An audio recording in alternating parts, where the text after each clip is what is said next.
Hey everyone, this is Adam Elenbaas from Nightlight Astrology, and today I am going to be joined by my friend and colleague and someone who I have worked with personally through her healing practice. Her name is Michelle Brock. She is a past life regression therapist and the author of a new book called Who Do You Think You Are, which is coming out from Penguin in next couple of months, and it's available, a book that's available for pre-sale right now. So I'm going to be telling you about a lot about Michelle's work and who she is and what she does and her new book.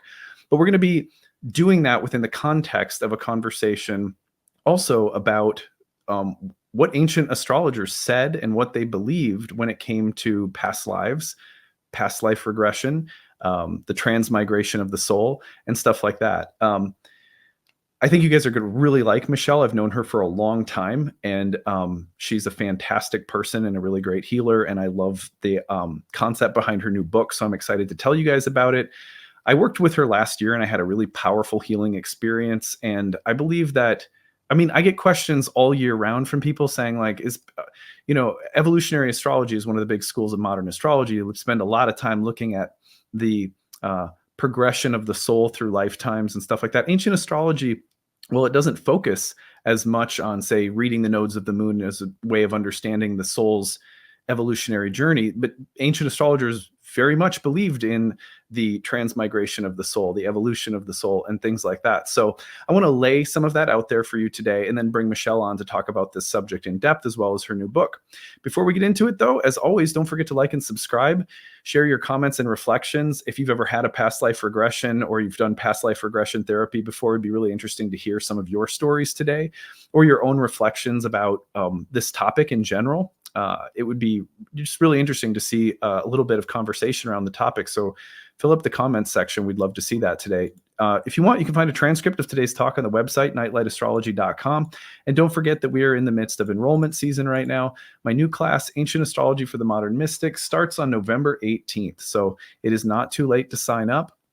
If you scroll down on this page, you'll be able to learn more about the class and what it includes. It is all held via live webinars over the course of a year. It's a deep immersion into ancient Hellenistic astrology, but we also make sure that everything is cataloged and archived on a class website. So if you, whether it's time zones or work or kids, that you can't make it to these classes live, you can always watch them on the website or download them to your device and watch them however you want on your own time.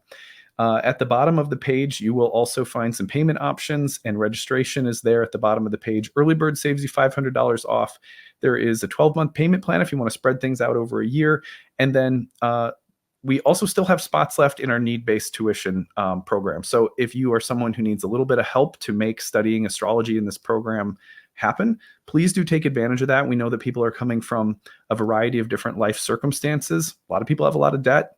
You're managing a family, we get it. So if you need a little bit of help to make sure that you're not pushing yourself outside of your means to take this class, please do use that. We have spots left. So be glad to work with you guys. Any questions, email us info@nightlightastrology.com.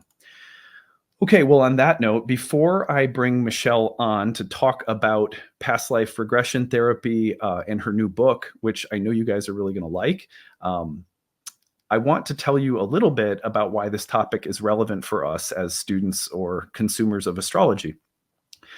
So first of all, the question I get all of the time is, well, did ancient astrologers believe that the soul was moving from one body to the next, broadly called the transmigration of the soul? Was that a thing for ancient astrologers? Did they believe it or not? What evidence do we have for that? So yes, they did. The short answer is yes. And now I want to just share with you some of the best evidence that we have historically, sort of academically. And this is just super condensed, like bullet points to give you that assurance that, yes, this was a thing. And in the history of astrology, the belief that the birth chart is depicting the destiny of a soul who's here in a body, not for the first time, right? That's been a thing for several thousand years. So how do we know that? Well, in both the East and the West, at the dawn of Hellenistic astrology, Indian astrology, the dawn of horoscopic astrology in general, was the belief that the soul was transmigrating from one form to the next. And sometimes that in certain traditions, that could also be animal, vegetable, human forms. So it's not just one way of looking at how the soul moves from one form to the next either. That's really interesting that there was a lot of diversity in terms of how people viewed, what forms a soul could take. But common to both Indian and Greek philosophy were three concepts that were like mirrors of one another. One was the process of reincarnation or transmigration, called samsara or metempsychosis in Greek, and then moral and psychological laws that govern the process of how that works, referred to as karma in the East, catharsis in the Greek, and the goal of escape from the process of the entire thing through maybe a final spiritual form, or maybe transcending form altogether and merging with God. I mean, there's a lot of different ideas that are floating around in the ancient world, but that was called moksha in the East, lucis in the West. So you have these parallel concepts that the soul is transmigrating from one form to another, that there are moral and psychological laws. They're deeply mysterious. They're hard to understand, but that govern the process of how that works, which is partially why we should be interested in living a virtuous life. And also that there is the goal of reaching a final spiritual state, imagined in different ways. Plato suggested, for example, that the process of catharsis or purification through successive reincarnations or successive forms changes the soul that is becoming better into a better incarnation, and the soul that is becoming worse gives it a worse incarnation as a way of sort of course correcting. That was Plato. I'm not saying you have to believe any of this, just kind of laying the evidence out there so you know why this topic is so relevant for us. The Chandogya Upanishad, which was written sometime between the 8th to 6th century BCE, similarly said that those whose conduct here has been good will quickly attain a good birth. And that's a widely held belief in the whole history of Indian astrology, of course. In the Phaedo, which is a text written by Plato, Plato says, those who have cultivated gluttony or selfishness or drunkenness are likely to assume the form of donkeys. That doesn't sound very nice. Or other perverse animals, while those who have preferred a life of lawlessness and violence will become wolves and hawks and kites. Okay, so I'm not, maybe that's a little punitive for my own taste, right? I'm not sure that that's how things work. I'm not suggesting you believe that. It's just, again, more evidence that this isn't just some new age belief. The belief that the soul is moving from one form to another in a process of purification is very, very old. You see it all around the ancient world. Chandogya Upanishad also says those who have lived wickedly may be reborn as dogs or hogs.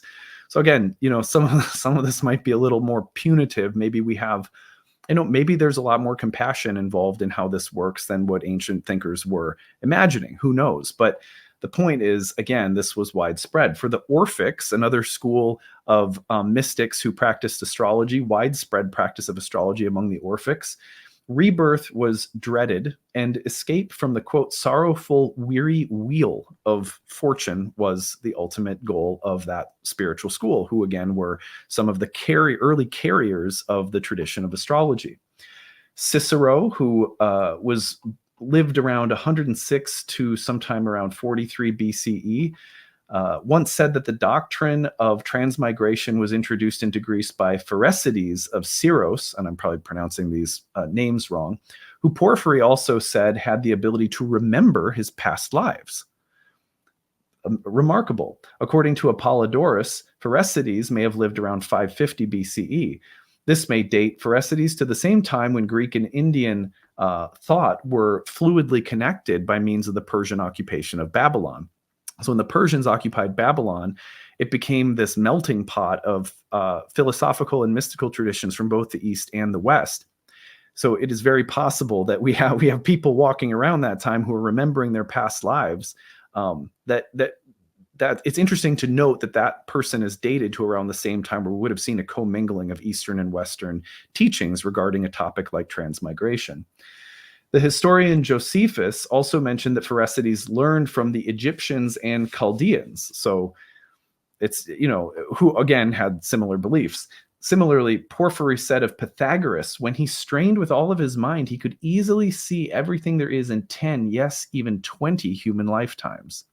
And Pythagoras was one of the most widely celebrated sort of sages of the ancient world who we know spent time in Egypt. He was deeply influenced by Egyptian mysticism. We know that the Egyptians were commingling with Indian mystics. And in turn, we know that Pythagoras deeply influenced Plato. And we know that astrology comes out of that same transmission line. So it is very safe to say that probably a majority of ancient astrologers would have believed in the transmigration of the soul. Now, that doesn't mean you have to, but I'm laying it out there because I think there's a case to be made that people who are into astrology could really benefit from occasionally doing something like past life regression with someone like Michelle, who you're going to meet in a moment. He also wrote of Pythagoras, the following became universally known. First, he maintains that the soul is immortal. Next, that it changes into other kinds of living things. Also, that events recur in certain cycles and that nothing is ever absolutely new. And finally, that all living things should be regarded as akin. Pythagoras seems to have been the first to bring these beliefs into Greece. Pythagoreans and Orphics were also closely related to the topic of reincarnation. Both seem to be linked to the later dated Hermetic texts as well, and all of those traditions discuss reincarnation. So you have Hermeticists, Platonists, Pythagoreans, Orphics, all of which were early carriers of the doctrines of astrology, all of whom shared similar beliefs about transmigration. Plato said this about the Orphics. In fact, he said the Orphics say that the body, soma, is the tomb, sema, of the soul, as if it were dead in its present existence or buried alive. The followers of Orpheus hold that the soul is undergoing a punishment for some reason or other and has this husk around it like a prison to keep it from running away. Like that's way too punitive for my taste. But this is a really interesting point because it illustrates that there were literally lots of different. I mean, the belief in transmigration was really not a question. The belief was, how did it work? You know, the question, the debate was like, how did it work? You have different schools that say a lot of different things. And some of them, again, for my taste, are like way too harsh. Heraclitus said, immortals are mortal, mortals immortal. Each lives the death of the other and dies the other's life. And this was also a widely held belief that the gods sought out the human incarnation as a way of experiencing what a soul is. That in a way, the soul is like a mediating ground for the gods to experience being alive in a form. So that was also widely held, and that this was not just happening over the course of one lifetime, but that the journey the gods wanted to take within the vehicle of a soul would happen through successive lifetimes. Really interesting. Heraclitus has often been compared to the great Taoist Lao Tzu, and has also been credited along with Socrates as being the major influences of Zeno, who was the founder of Stoicism. Now, while Stoicism, it comes a little bit later, but they were another great tradition philosophically, mystics that carried astrology forward for a long period of time. Well, Stoicism was always pretty undefined when it came to the afterlife, or like a personal soul that goes from one form to the next. The human soul was still, by the Stoics, said to be a part of the eternal substance of God. And in this sense, the path of logos, or reason, is meant to free us from a life trapped by delusions of matter and reincarnating forms. So Stoicism is very similar in a sense to Taoism, and the two traditions, while they don't focus as much on a personal individual soul that's going from one lifetime to the next, they still believe that energy is recycling constantly in new forms all the time, and that once you're in a form, the idea is to practice spiritually to be released from the trappings of that form. So that those schools have very similar beliefs, and in a sense, they embrace the idea of transmigration, even though they don't think about the soul so personally. It's interesting. So that you have the personal form of reincarnation and the eventual release of a personal soul from successive lifetimes and successive bodies in a final stage of enlightenment as the most common thread through all Vedic or Vedantic and Upanishadic and Puranic traditions of literature. So in other words, the whole, like a huge swath of Indian philosophy embraces the idea that there's a personal soul that's going from lifetime to lifetime. It's a part of Buddhism. You have the transmigration or reincarnation as a part of Buddhism. Parmenides, who is said to have been a Pythagorean, he may have believed in reincarnation. Simplicus once wrote of Parmenides' goddess of necessity, Ananke, who steers all things in the realm of experience, that, quote, she sends souls at one time from the visible to the unseen, and in another time from the unseen to the seen. And that's a reference to Ananke, who is governing the fate of a soul, sending them from a kind of spiritual state into an embodied state in a human form. So at any rate, that's enough. I have more pages and pages of notes like this that are really interesting. A while ago, I did this huge presentation on what the beliefs of ancient astrologers were, and a significant portion, I mean, you just got like the super fast Cliff Notes version, but a significant portion of that talk was meant to kind of shed light on what were the beliefs, what were the philosophical sort of assumptions that ancient astrologers were working with.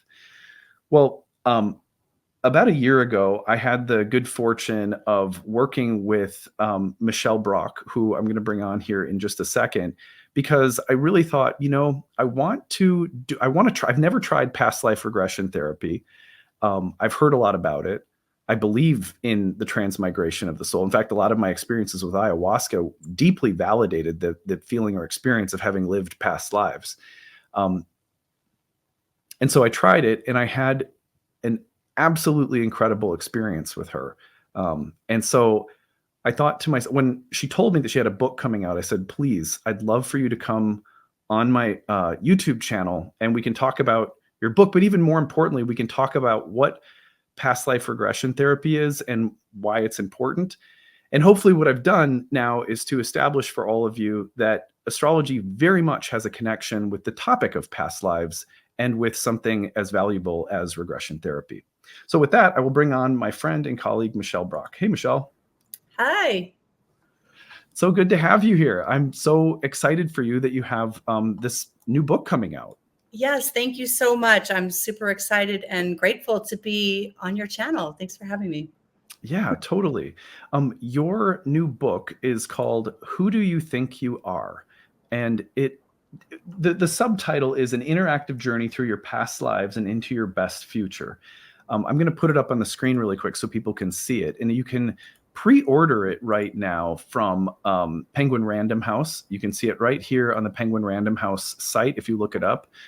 Who do you think you are? And then just type in Michelle Brock and Penguin Random House. You'll find the page. You can pre-order it. It actually comes out. What month does it come out? It comes out January 30th. So that's January 30th, 2024 that it comes out. Mm-hmm. What is the book? Tell us what the book is about. So the book, like I said, is an interactive guide through your past lives and into your best future.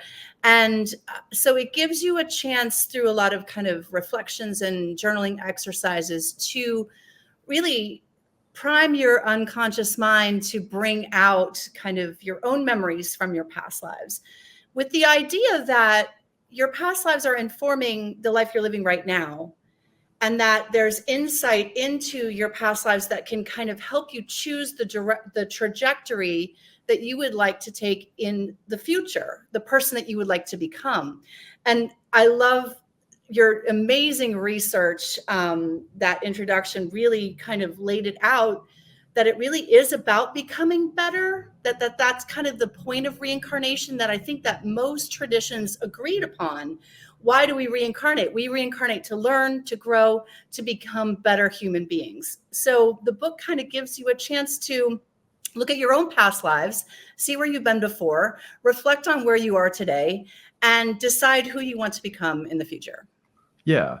I mean, I had no idea. Like, I really knew very little about past life regression therapy when I did my session with you, other than that I'm going to get like hypnotized and I'm going to remember past lives. And I didn't really understand the why behind doing this. And tell me if I've got this, or if I've kind of articulated this correctly. My understanding is that in doing this, it's really no different than the unconscious material we're tapping into from our childhood or from dreams or from any other area of the unconscious, that the unconscious carries this other dimension, which includes memories and other unconscious material that come from previous lives. And that getting in touch with that can be just as illuminating as having a dream that illustrates something you're dealing with in the very real time of like this year. It's just as valuable to have stuff come up from past lives in the same way any other kind of unconscious material coming up would be useful. Yeah, you got that exactly right. The premise behind past life regression, and the word regression means to kind of travel back, to go back in time. So a childhood memory would be a childhood regression. A past life regression takes you back beyond your birth in this lifetime to a previous lifetime.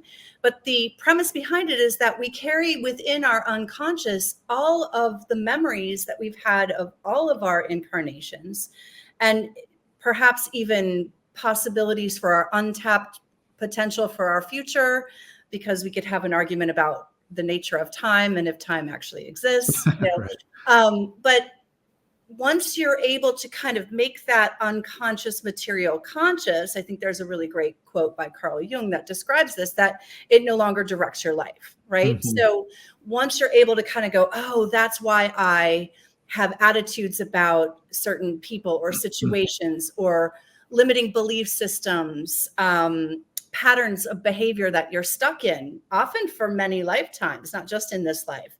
So going back and pulling up those memories from your past life, most people have these aha moments, these moments of insight. They're like, oh, that's, the pattern I need to break or what I need to understand. So yeah, you got it exactly right. That these memories all exist within us. The answers all lie within. We can go and, ask for advice of other people outside of us. But at the end of the day, you're able to tap into knowledge of your own previous incarnations and Right. use it to guide your life today. I feel like this is what was in my head before I did my session with you. Was I thought I had a little voice in me that was like, the past is in the past. You don't have conscious access to that. I'm sure I'd have no doubt that I lived past lives, but I had this resistance to thinking that, like, almost like someone being like resistant in therapy to going back to their childhood. Like, you know what, that stuff's in the past. I don't want to go back there. Why go back there? Why dig around in the mud sort of attitude.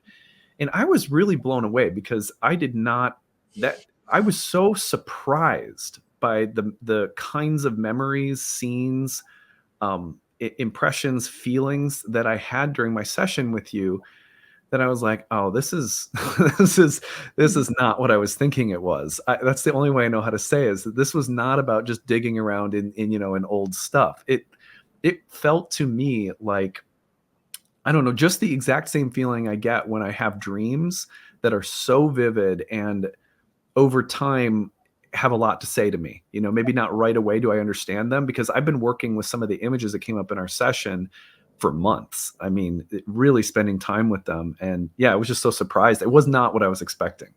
Yeah, it's like an unconscious mind dump, right? That you have to have processing for weeks afterwards.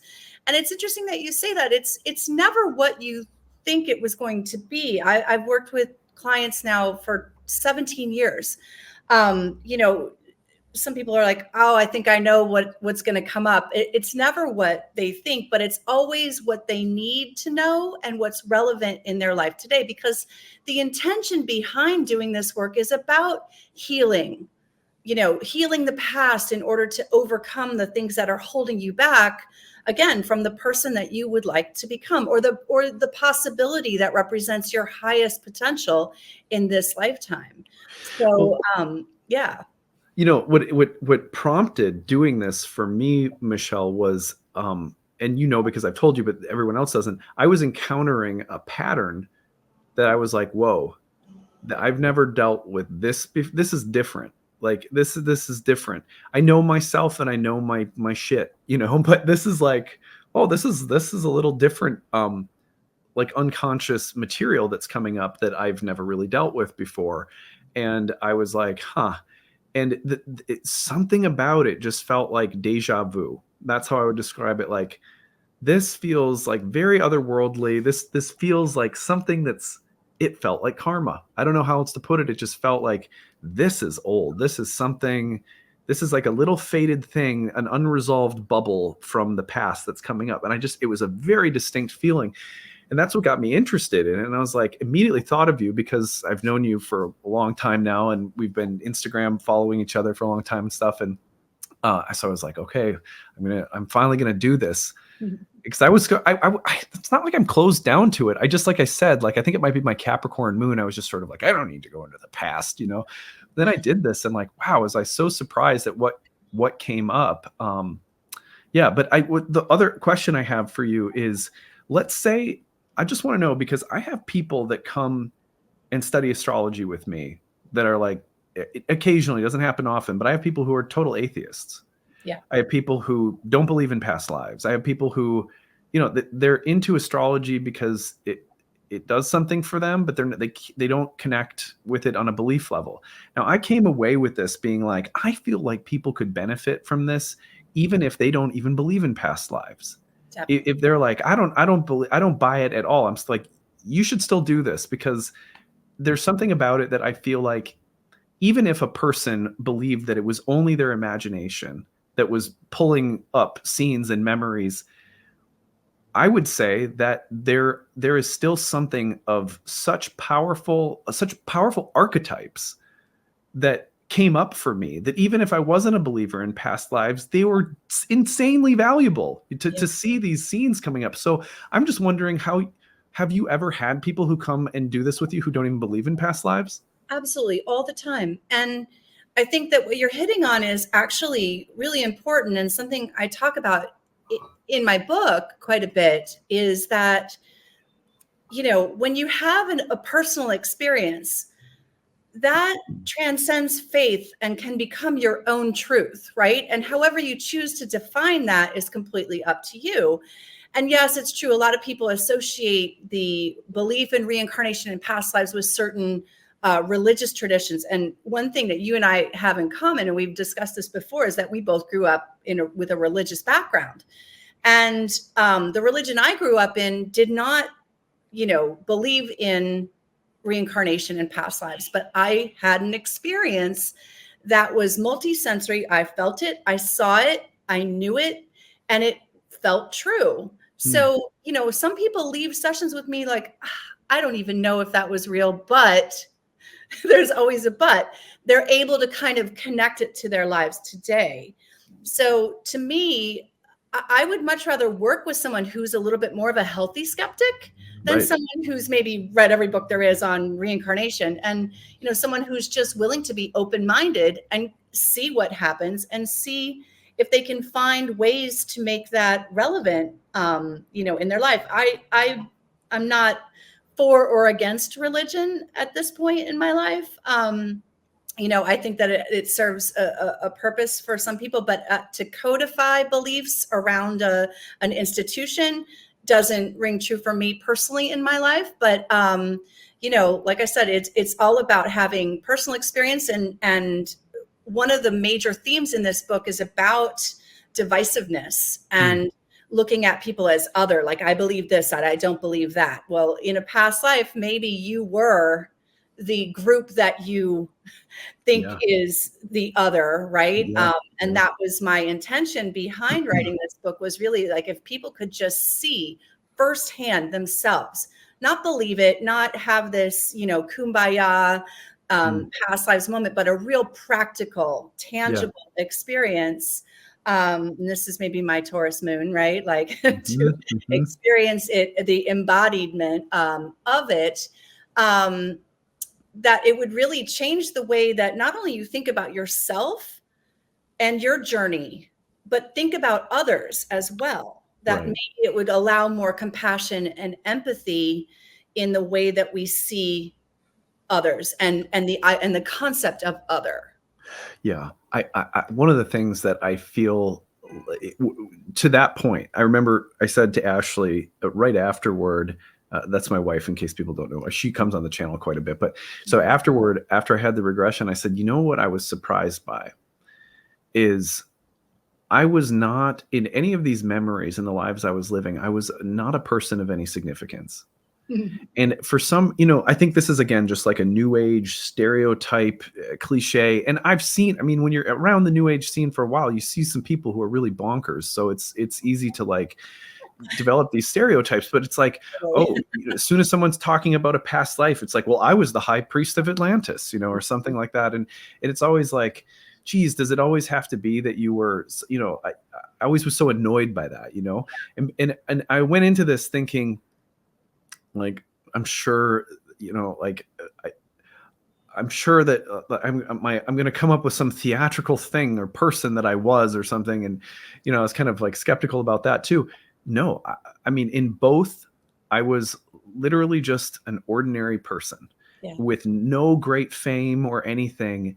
And that, when I came out, I said to Ashley, I said, it just made me realize that that's how most of us are. We're all just like very normal, like common folk. And we have many, many, many past lives in which that's all we've been. That's exactly who we've been. And it's always been enough. Yeah. It's interesting. A lot of people, for some reason, are really focused on Cleopatra as like the person, Right. Like, is everybody Cleopatra? I'm like, if you're going to project on a historical figure, I suggest choosing a different one. Right. But it's true. I mean, most people do remember past lives. And I do occasionally come across people who were notable figures in history in a past life. Right.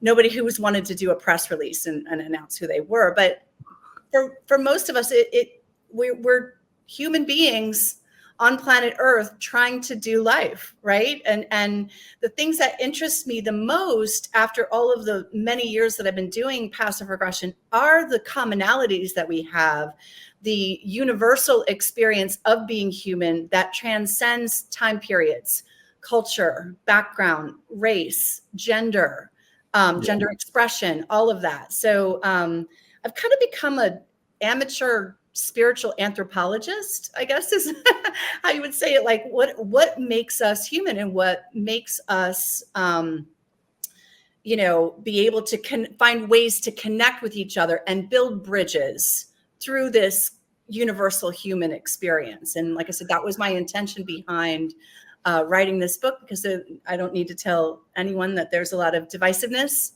in the world today.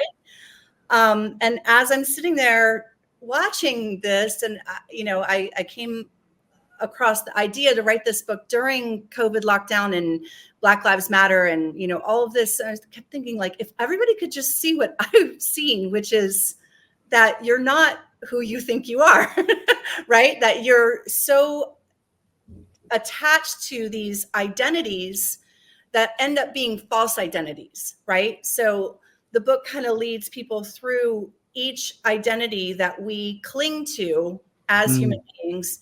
And then I poke holes in all of that about how it might be a false identity, and then what you do with that new information moving forward. If I can lose that identity, that way that I see myself or think about myself, and that includes looks and also your story, your background. Some people have lifetimes that are far more challenging than others, right? And just being a double Libra with a Libra stellium, I was like, how is that fair, right? Right. Fairness is like a big thing for me. When I would be a kid, I'd be like, why do some people get to live to be 100 and some people, like, babies die, right? So it wasn't really until I understood how reincarnation worked and had my own experience remembering my past lives, that it started to make sense to me. And sharing that truth with other people became my life's work pretty quickly because of how much it changed my own life. Yeah, I mean, one of the things that I teach in my first year program that students will hear me say a lot is that we are not our birth charts. The birth chart for the ancient astrologers was a description of like in Indian astrology, the kshetra, or the field of karma that you are inhabiting. And it's really helpful to get to know that field, because there's a deep relationship between the soul and that field. But there was such a clear distinction for ancient astrologers between the field of karma that describes everything from your character to your health to your marriage to your parents to your injuries and accidents, and the actual soul itself. And they drew a clear line between that. And they said that the purpose of using astrology, you see this in the West, in all of these different traditions, and astrologers that said this, and in the East, they say you use astrology to help you inhabit your soul and do some healthy differentiating between the soul living the life and the karma that constitutes the life.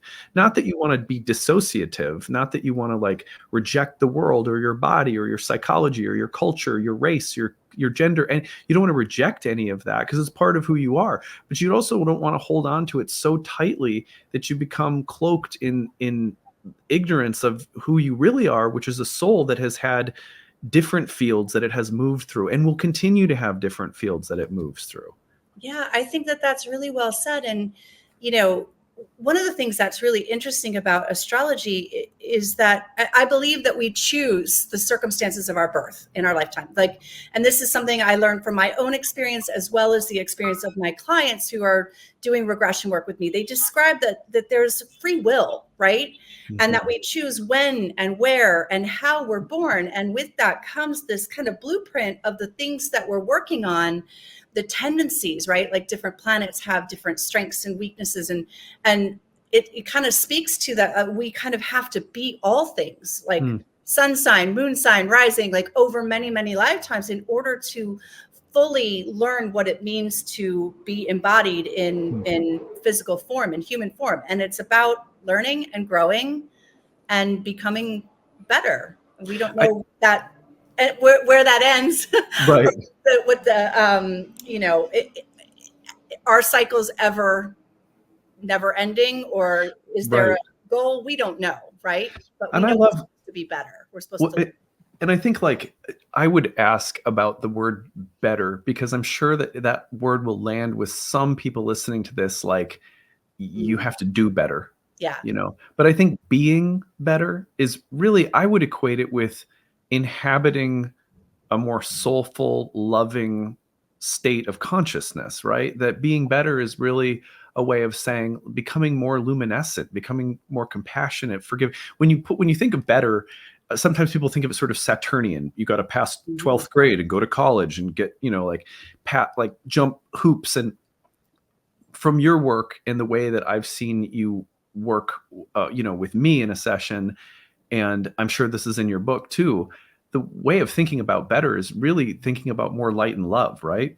Yeah. And thank you for challenging that term. I mean, because I do think, especially in New Age communities, there's a lot of the idea of we're supposed to transcend the body, or like there's some achievement, like I did it, I meditated, right? Right. And I think that you're right. It's about becoming more compassionate, more loving, more inclusive. And I think that, one of the things that I believe that we're headed toward, and maybe this is why all of this divisiveness is happening right now, is that we each individually can evolve into being more loving, more mindful, more aware of our soul.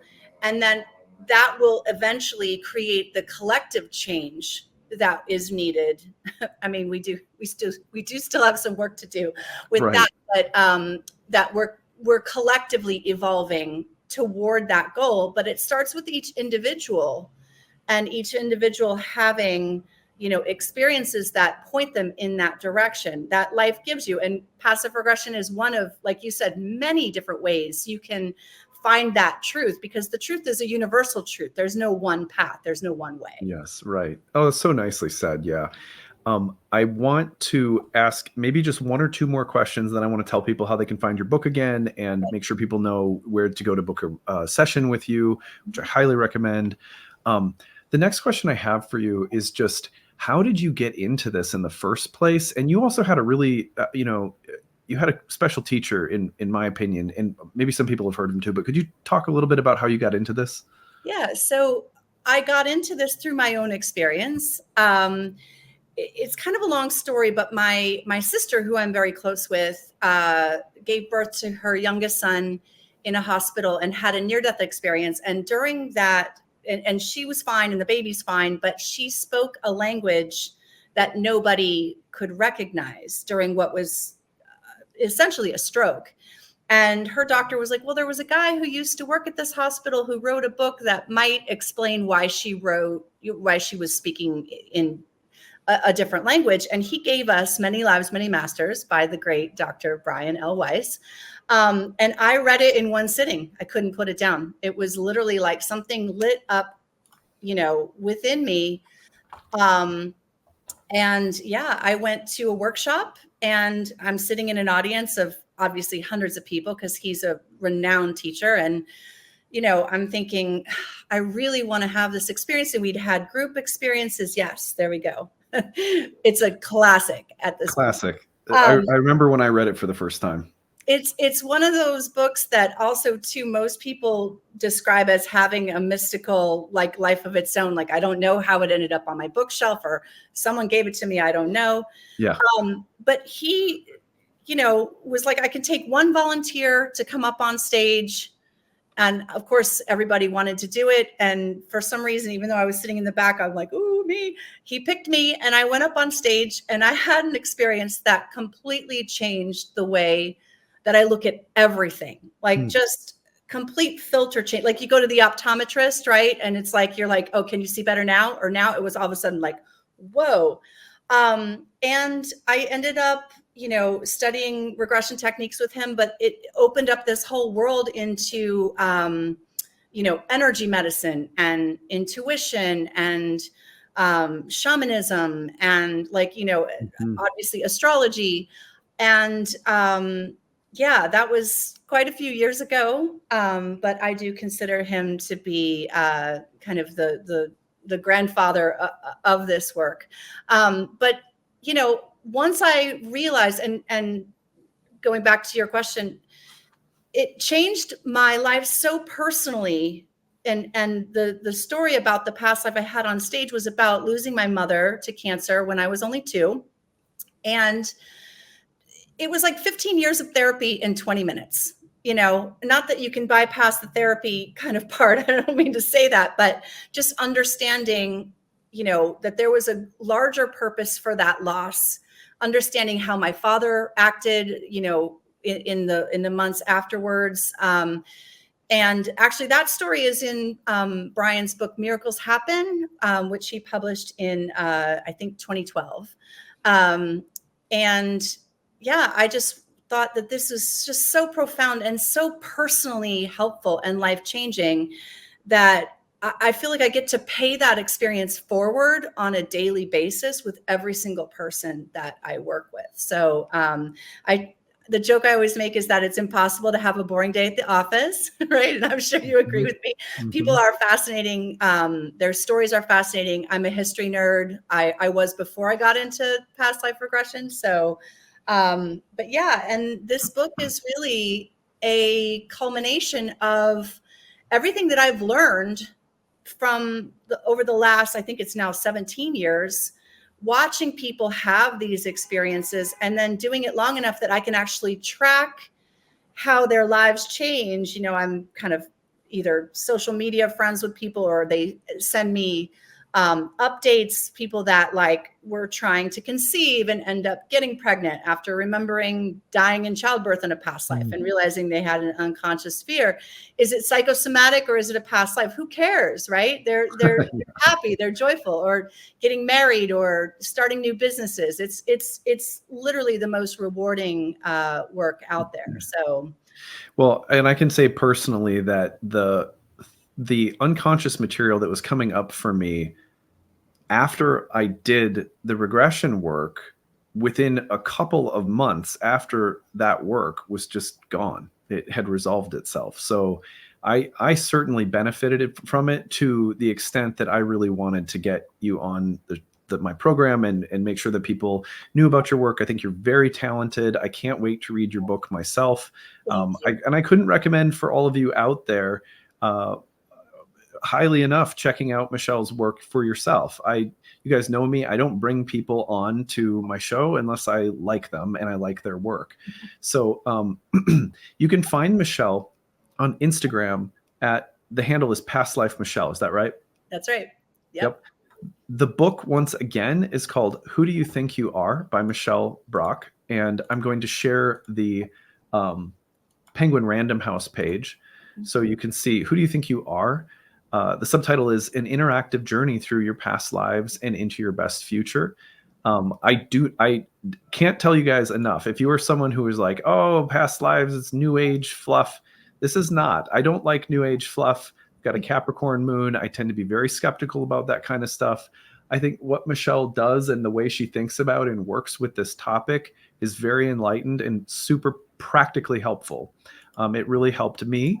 And so you can also go to her website to check out her work, and I'll bring it up right now so we can go there. This is michellebrock.com. Use the dash in between Michelle and Brock. And I'm going to take you over there. Here we go. Just make sure it's loaded here. Okay, so here you can find her website, and then all of your socials are there as well, right? That's correct. Yep. Yeah, cool. And so when it comes to pre-ordering the book, you can order it through her website. Upcoming events, you do events in New York City mostly, right? I do, but more and more virtually, but I'll be doing book tours. And the book comes out January 30th in the US and Canada, but it will come out February 8th in Europe and Australia. And there'll be a German language version that's out. I'm not sure when, but it will be available worldwide, actually, in the late winter, early spring. Very cool. Yeah, it's super great to have you on. I think the first time we met was I was doing something on the nodes of the moon or Pluto or something like that, and you came to a workshop, right? Yeah, you did a workshop on past life astrology, and I was like, how could I not go to that? Right.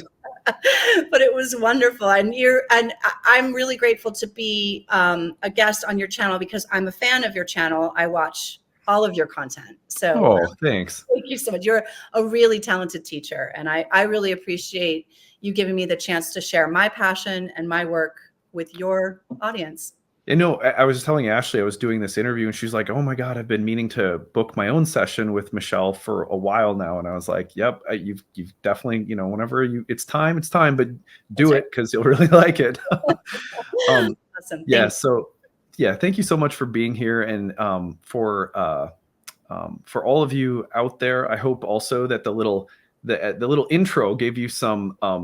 I didn't want to labor it too long, but I wanted to give people some context because this is something that astrologers believed astrology was a part of. That the evolutionary journey of the soul from lifetime to lifetime, that the birth chart was a way of understanding where that soul is and the temporary identity that we're putting on in this lifetime, and so on and so forth. So I just wanted people to understand that there's a real nice astrological history behind this topic as well. And yeah, we'll look forward to having you on again. Maybe when your book comes out, we could have you come back on and talk, but maybe we'll have some questions from the audience or something like that. We could have you back.